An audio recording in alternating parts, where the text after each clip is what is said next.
Welcome to our acrepro buy sell, our Tuesday evening feature on goldenblack.com.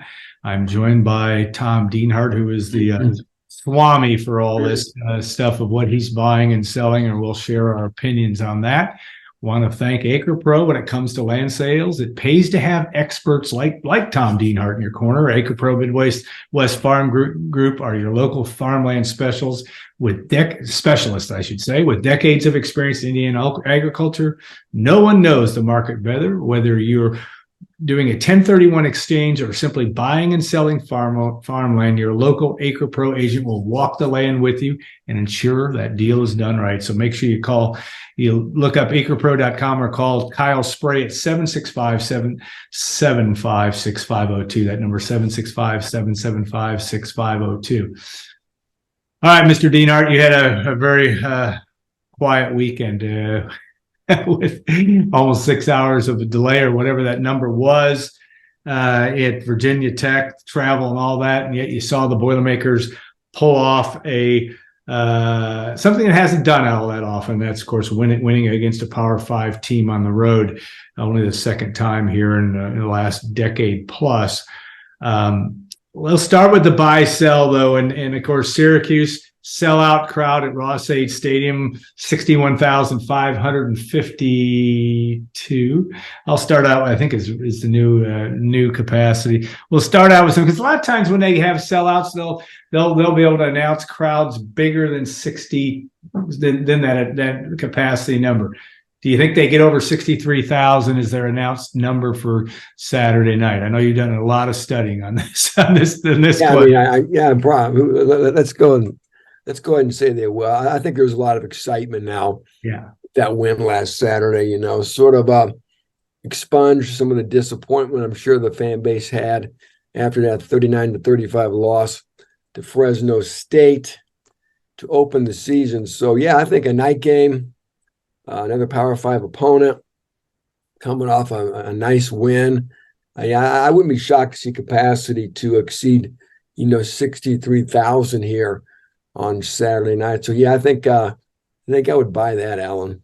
Yeah, I think you may be right. I think you're going to be close there. There are still some tickets on StubHub. You can see those, but it is supposed to be a good weather night, and that's a good thing for a full day of tailgating and getting ready, and a lot of anticipation. If you don't beat Virginia Tech, that might be telling a very, very. What is the forecast, Alan? I think it's 70, high 70s during the day.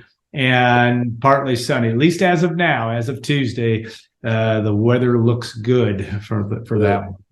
All right, last year in the Dome, and you were at that game, a penalty-filled game for the Boilermakers, and a real crushing loss, losing it basically on the last play of the game, or nearly the second to last play, or whatever that was. Garrett Shrader didn't do a lot for the entire game until the last drive, and of course Garrett Shrader, Syracuse's quarterback, he faced Aiden O'Connell, who threw a pick six in that game in the fourth quarter. Purdue still almost came back to win. Boilermakers were down 10. All right, strict passing yards. Are you buying that Garrett Shrader will throw for more yards than Hudson Card this weekend? You know what? I'm going to buy that and say yes. Not by much, but I think Shrader will throw for more. He's got a nice receiving core. I think Allen, he's going to need to throw the football. Yeah. Well, I'm not so sure that Purdue's going to have to necessarily throw all the time to move the ball. We saw that last week, right? Nice group of running backs. Mockabee, I wouldn't be surprised if Mockabee goes over 100 yards here. Tyrone Tracy. So yeah, I bet you Shrader throws for more than Hudson Card, but it's not really going to matter. Typically the team that runs for the most yards wins games. And it was kind of funny. Ryan Walters had an interesting quote after the game. Says they throw the football to score, they run the football to win. Yeah. And I suspect Purdue's going to win, and they're going to lean on that ground game again, just like they did last week. So they won't have to rely on Hudson Card dropping back and slinging it time after time, I think, to get the W on Saturday. Yeah, Garrett Shrader last year, 13 for 29, 181 yards, 3 touchdowns. Of course, that last one in the last minute was the killer. And of course, Aiden O'Connell threw for over 400 yards, 3 scores. but that one pick six was proved to.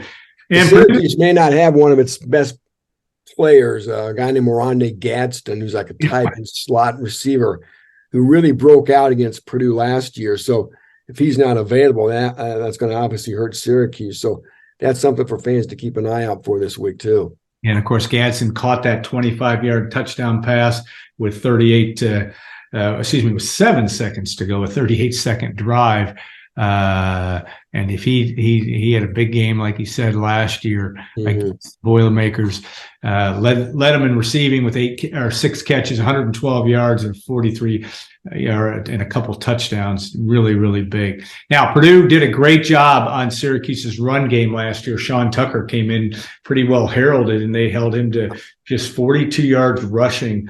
And of course, Sean Tucker is no longer there, right? So they're going to have a team that. Do you think Purdue continues some staunch run defense as it did last week at all time? I wasn't aware. I knew it was the best since 1987 against Louisville, but I didn't glean or didn't look at it close enough to know that was the best ever. And you talked about the best ever rush defense, total 11 yards on the road. In school annals, so that is impressive. But are you buying or selling? They're going to hold Syracuse under 80 yards rush, or I'll make it 100. Let's make it even 100. Oh yeah, I'll buy that all day.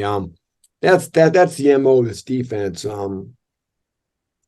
They want to clog you up, not let you run, and make you throw the ball to beat them. Purdue gives up its yards through the air, but again, then they want to try to make you beat them through the air. They're not going to let you run the ball on them. And we've seen that for basically 2 games now. And I know Fresno State took advantage of that to a degree. They had a pretty good quarterback, obviously, that played a big part in that. But Purdue Allen's awfully big up front. They put that nose guard, Cole Brevard, up on the center.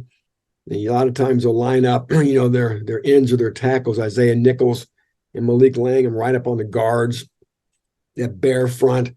And they got the 2 outside linebackers, and they'll attack you and get upfield and make it very hard for you to run the football, trying to get negative plays and get you in 3rd and long, and then pin their ears back and come get you. So I'm not sure Syracuse is going to be physical enough to really get much of a sustained ground game going against Purdue. So yeah, I'm buying the notion that they're going to be under 100 yards rushing against this Boilermaker defense.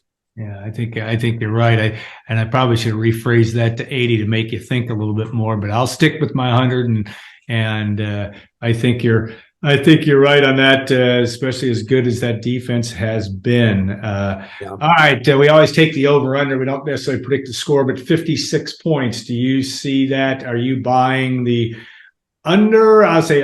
Do you buy the under in that game? This game with under 56 points. What do you think? I'm not. I'm gonna sell. I think Purdue's going to score some points here. I know all about the fact that Syracuse has only given up 7 points in 2 games. Yeah, that was against Colgate and Western Michigan. Purdue's going to have benefited from playing 2 pretty tough games right out of the gate, and they know what it's like to get punched in the nose. They know what it's like to deal with adversity, and Syracuse has had none of that yet. They played 2 walkover games at home.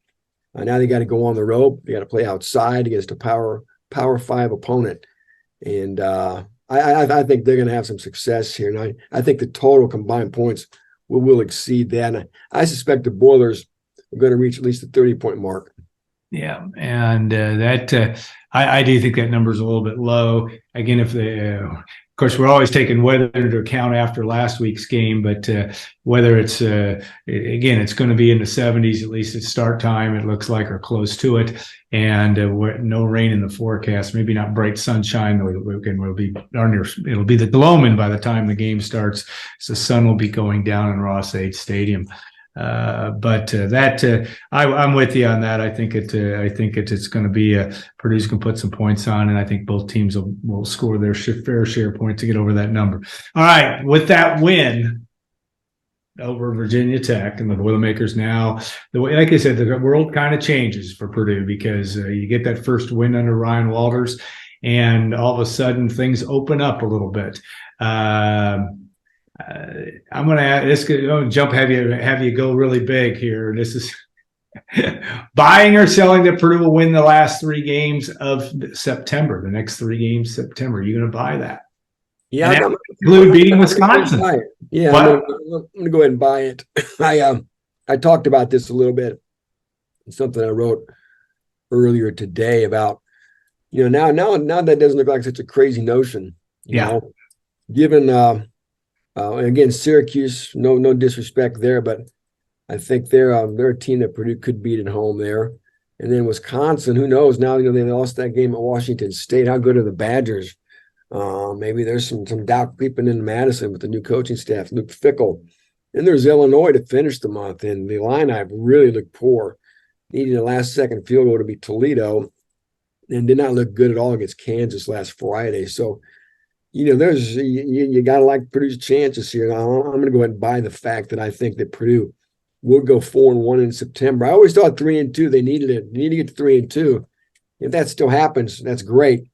I think they're still on a good pace to win a bowl or get to a bowl game. But 4-1, Allen, Big Ten West. I mean, why not start dreaming big? I mean, the Iowa's still out there. How good's Iowa? So my point is, the Big Ten West looks like it's as wide open as ever. And if Purdue finishes September 4-1, they're obviously going to be considered, I think, a prime contender to defend their division title. Yeah, as I said, as folks in the media can always look ahead at little to no cost. Yeah, if they're 4-1, go to Iowa City on October 7th. That's a fun game to ponder because obviously the Hawkeyes got the big win against Iowa State, but again, not an offensive juggernaut still. They're better than they were, I think, last year, certainly with Cade McNamara at quarterback, but I'm with you on that. I'm going to give it another week, though. I'm not going to – I've already not penalized you, but made it tough enough on you to say 4-1. We'll wait another week to see if you're going to buying or selling whether Purdue's going to make it to a bowl.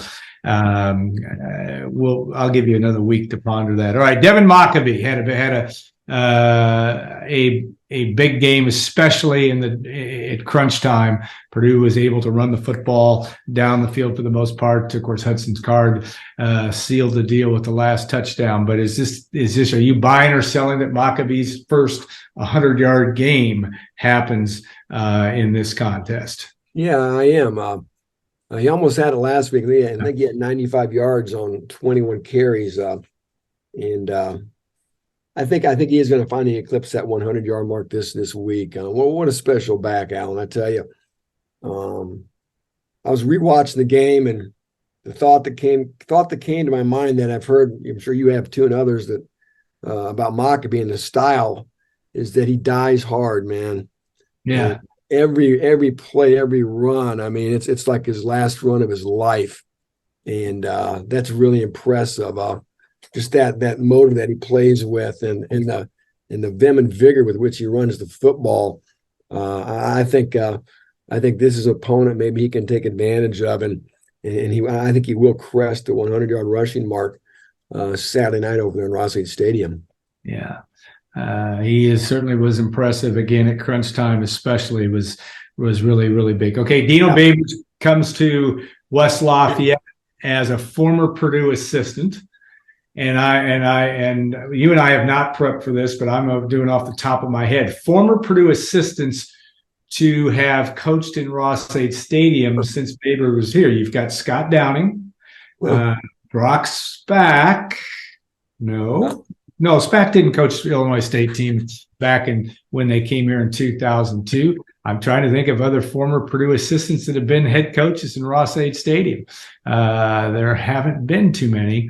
And yet Dino Babers got the win last year in that opportunity. Of course, you look at that and say, is he going to have a chance to do that again? He's got a team at 2-0, like you said, that hasn't played anybody yet. But he likes to throw the football, and I think that's a thing that you look at and say Purdue's pass defense, and again, or the way that they defend, they're much more suited to stop that run. You got to think Syracuse is going to get some yards through the air. You said you thought Garrett Shrader might throw up for more than Hudson Card. Over 300 yards. Are you buying or selling that? Yeah, I think Shrader. Shrader's going to throw for more yards than Hudson Card. Yeah. With 300 yards. Yeah, you're saying because he can make over 300. Yeah, I'm not sure if it's going to be over 300. I mean, maybe 250, 280. But bottom line is he's going to throw for more than Hudson Card. I think it's interesting to think about Dino Babers. He brought Bowling Green here and beat Purdue. Yeah, that's right. 5, 6, 7, 8 years ago. They a wild game. He had a really good quarterback, Josh Harris. I think played in the NFL for a little bit. So yeah, Dino was back here within the last 10 years and not about that game. That's right under the Darrell Hazel era, right? Yeah.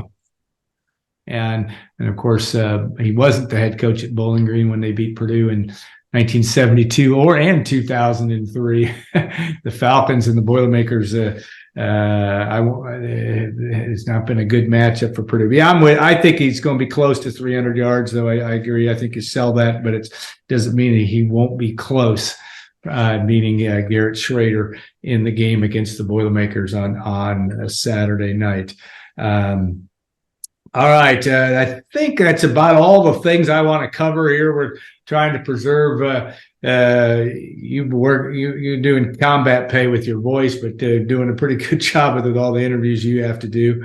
But we appreciate it very much, and we'll look forward to next week heading into a Friday night game against Wisconsin, and that will be an interesting one as well, in a short week with respect to that schedule. I want to thank Kyle Spray and the good folks at acrepro.com, 765-775-6502, or visit acrepro.com.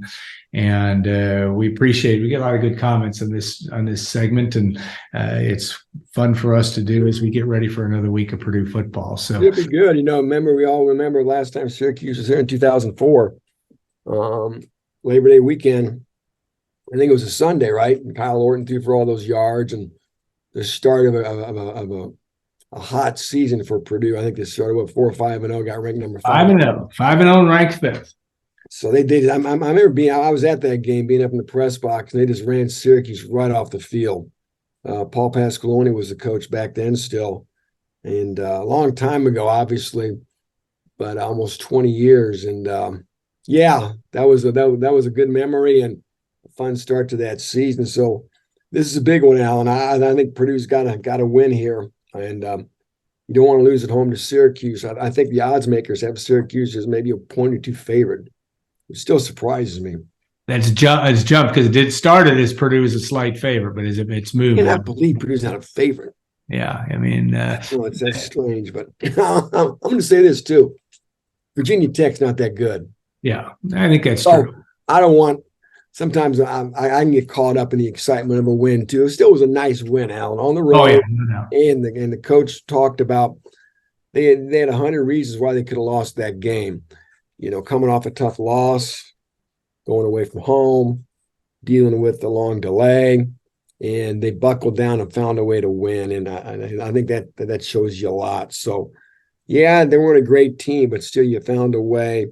And there's nothing like winning, Alan. And you feel good about yourself, right? And they should be juiced and jacked up on Saturday night over there, I think.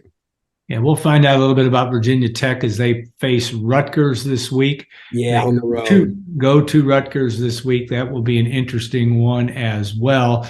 Yeah, did you see the Fresno State result last week? Yes, that game against Eastern Washington, right? Double overtime. Yeah. Yeah, I mean, that again, I think, as we always say about the great, wonderful world of college football, it is a week-to-week proposition. Yeah. I don't care. You put NIL and you put all the things that happen. Yeah. You think these guys are professionals and whatever you want to say. They're still young guys that are susceptible to huge changes. And do you think Fresno State was overlooking Eastern Washington? Absolutely.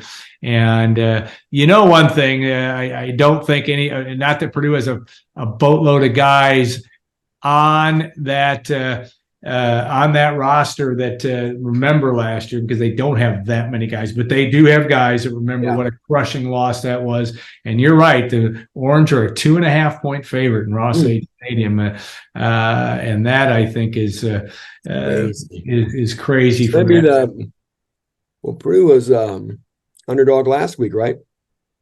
Oh yeah, they're 3-point slight favorite against Fresno. So yeah, just week to week. I mean, these things change from week to week so much. To judge one week against the next, you can drive yourself crazy. So, plus Eastern Washington is typically a pretty good program. Yeah. Like you said, Fresno maybe overlooked them a little bit, but Fresno found a way to win. Yes, you're always going to have some blowouts and some rough spots where you're not playing your best football, but you still got to find a way to win. And we saw some of that from Purdue, I think, last week. But for the most part, they played pretty well in most phases of the game the last week. All right, I am. So we always like to have things straggle on with our podcast. We always get some of our best stuff ends up being at the end. All right, I'm going to ask you a question. This is kind of okay. Purdue's last shutout against a Power 5 team was against Syracuse. Actually, it was against UConn in 2021. But they were not a Power 5 team. Yeah, okay, yeah. No, you're right. And I always Power 5 was that Syracuse game. Yeah, 1990. And I'm going to ask you because I looked this up for number crunching, which is posted here recently. But would you guess how many games has that been? Do you think it's been more than 160 games or less? This is a complete shock. Are you saying it's been? Well, it's been less than 160. What's almost that? 20 years. It's 20 years, 3 non-conference games a year. Yeah, 60 games, probably 55 to 58 games. Well, now this is non-conference and obviously Big Ten too. Any Power 5? Oh, any Power 5. Oh, that's right. Goodness gracious. Yeah, I mean, 20 times whatever, roughly 12 games a year. You're saying it's over 170? Yeah, I mean, that's what the math would come out to, right? Yeah, you were right. You're a smart guy, and I'm not. That good West Side education got done 180. 20 times 12, 20 years, 20 games is 240. But so I mean, roughly maybe 220 games since they've had a shutout then of a Power 5 opponent. But you got to remember, a lot of they play 2 or 3 non-conference games a year against non. Yeah, you subtract those out, so maybe I don't know, like I said, 200 or so. 189 is that number. 189, okay. 100, if I counted right, and that's an if, but 189 games since they against Power 5 they shut out the. That was 51-0 too. 51-0. Taylor Stubblefield had a long. Brian Hare, remember that touchdown? Yeah, Brian Hare, JJC kid. Yeah. Purdue's only game, I believe, in its history on a Sunday, or at least its most recent one. That game. In Ross-Ade Stadium, the only game in Ross-Ade Stadium, I should say, that was on a Sunday, and Purdue wins that one 51-0. So, all right. Well, I said we were putting this to bed. We have, and Tom, thanks again. And remember to visit acrepro.com. Call Kyle Spray at 765-775-6502. And thank you all for watching and listening. And don't forget, if you like our stuff on YouTube, goldenblack.com, you can always subscribe. We got deals out there for subscription specials going on. But make sure you think about subscribing to goldenblack.com. We appreciate your consideration for that. I know that Tom and Brian and Mike Carmen and all of us would appreciate that as well. So have a great rest of your day. Enjoy the rest of the week, and we'll talk more next week on our acrepro buy sell.